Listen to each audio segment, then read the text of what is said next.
as the Reggae Girls end their historic journey at the World Cup finals in France. Exiting at the first round, back here in Jamaica, the national retrospection continues.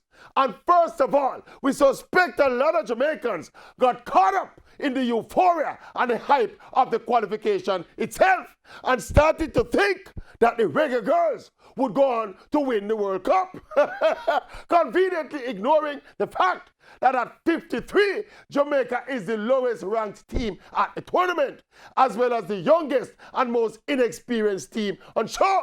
In our first round group, we had 3 teams ranked in the top 15 and 2 of those teams ranked in the top 10. So realistically, Jamaica was never going to leave that group. If you look at the teams that are advancing in this World Cup, generally, they are from the big, rich, developed countries with substantially more resources and football history than Jamaica could ever dream of. The Reggae Girls qualified for the World Cup finals from a Jamaican women's program that was abandoned up to 5 years ago. So all things considered, these girls and all concerned should get nothing but applause from Jamaica. Yes, man. Yes. Applause from Jamaica. That's the thing there. Yes. Applause for the girls. Yes. Pure applause for the girls, brother. Yes.